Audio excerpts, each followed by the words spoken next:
قمر غفا والشوق فينا لا ينام ودموعنا في الليل تسمع. Assalamualaikum warahmatullahi wabarakatuh. Wilujeng Sumping Sampurasun kembali hadir dengan saya tentunya di channel Doni Cipining. Dulunya memang Doni 99 dan sekarang saya menggantikannya dengan Doni Cipining karena kenapa? Karena saya ingin membangun sebuah personal branding yang tentunya ke depan akan menjadi salah satu pusat perhatian yang satu tujuan.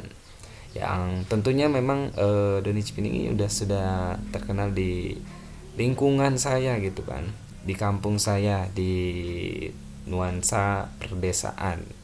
Tapi semoga kedepannya menjadi salah satu pusat perhatian, bukan hanya menjadi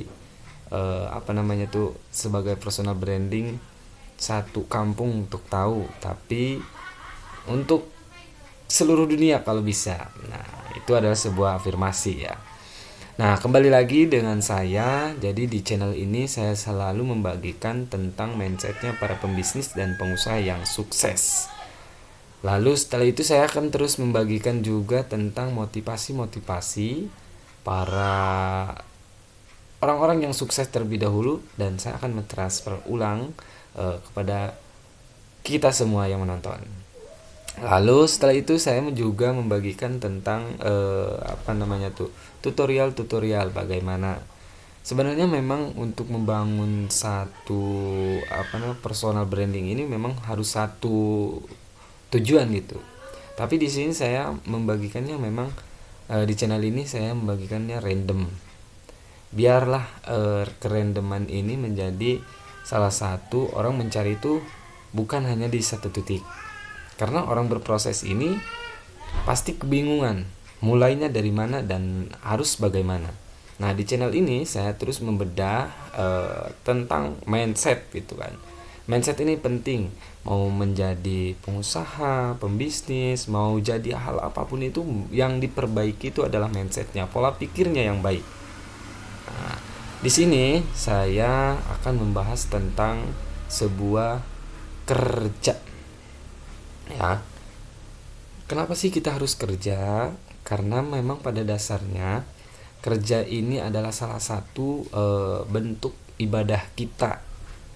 Bukan hanya tentang kita mengaji, sholat, itu sudah kewajiban. Nah, itu sudah suatu kewajiban sebagai umat muslim. Ya, untuk ngaji dan sholat itu sudah kewajiban kita. Lalu bekerja sama sebenarnya dalam-dalamnya mah ya memang bekerja itu salah satu kewajiban juga. Salah satunya kita kan hidup di dunia ini tentang sebuah makrifat ya. Makrifat dalam artian meyakini bahwa kita sebagai hamba dan meyakini adanya Nabi Muhammad SAW, Nabi kita dan para rasul dan para alimil ulama, para solihin. Kita meyakini bahwa itu salah satu kita tuh untuk terus mau berproses, dalam artian kita meniatkannya adalah salah satu tentang hal ibadah. Jadi kita jangan memikirkan tentang hasilnya. Kan ibadah sholat ngaji itu kan belum kita tuh ganjaran tuh belum kita lihat seperti apa gitu kan. Sama halnya dengan kita bekerja ingin mendapatkan hasilnya uang.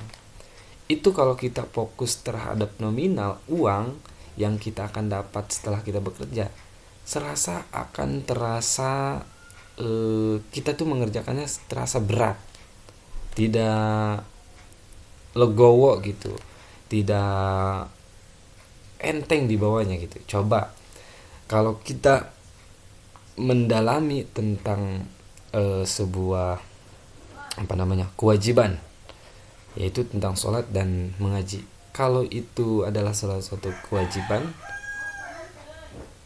terus kewajiban yang perlu kita lakukan setiap hari, tentang mencari ilmu gitu kan, ilmu agama, lalu menjalankan sholat 5 waktu itu kewajiban. Kalau hati kitanya niat karena lillah, ibadah bekerja sama aja, itu akan terasa enteng dibawanya.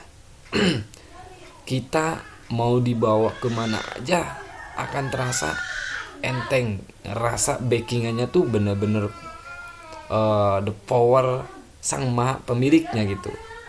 Kita mau jalan ke sana, kalau di hati kita, hati yang tulus meyakini adanya sang Khalik, yang maha pencipta kita, terlibatkan semua pekerjaan kita kepada sang maha pemiliknya.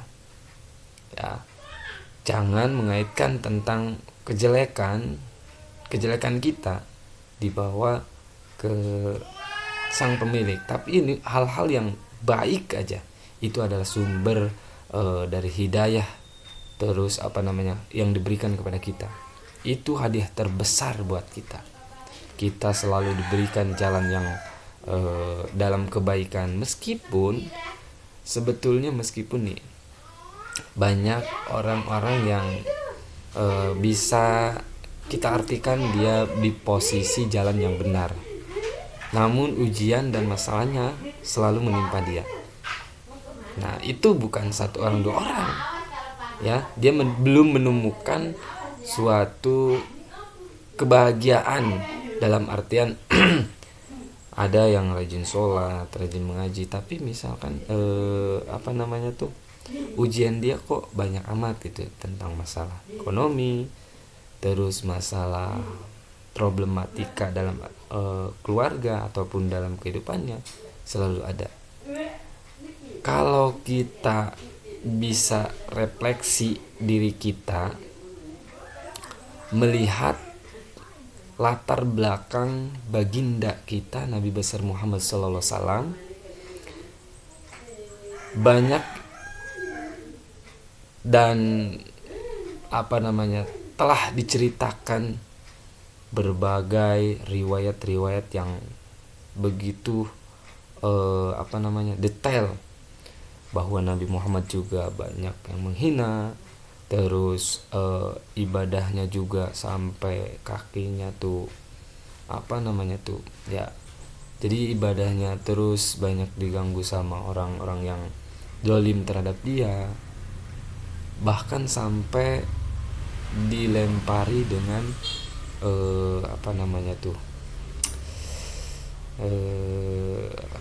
kotoran, ya bahasanya, jangan kotoran kepada Nabi Muhammad ketika dia sedang sholat. Ya, beliau sedang sholat. Bayangin aja. Jadi kalau kita refleksi diri kita, introspeksi diri, ada loh manusia yang sekarang menjadi panutan kita, Nabi Muhammad SAW, kekasih Allah yang bisa menggambarkan bahwa kehidupan Nabi Muhammad itu adalah bahagia. Ya, tapi di sisi lain juga kita harus memperhatikan, mengetahui riwayat-riwayat yang sangat-sangat lebih berat ujian dan masalahnya dibanding kita. Jadi kita harus tetap bisa menjadi orang yang tulus, tegar, dan menerima takdir itu. Tapi di sisi lain juga kita harus terus belajar, karena hidup ini adalah tentang perjalanan dan belajar, memahami keadaan kita dengan koridor-koridor yang baik. Mungkin cerita ini ataupun tentang sebuah pekerjaan saya record sampai di sini aja, karena memang apa yang ada dalam pikiran saya menuangkan dalam sebuah platform media ini untuk menjadi bukti berproses itu harus ada, ya tentunya itu tentang pekerjaan ini penting, kewajiban buat kita, ya. Mungkin hanya itu yang dapat saya sampaikan, kurang lebihnya mohon dimaafkan. Assalamualaikum warahmatullahi wabarakatuh.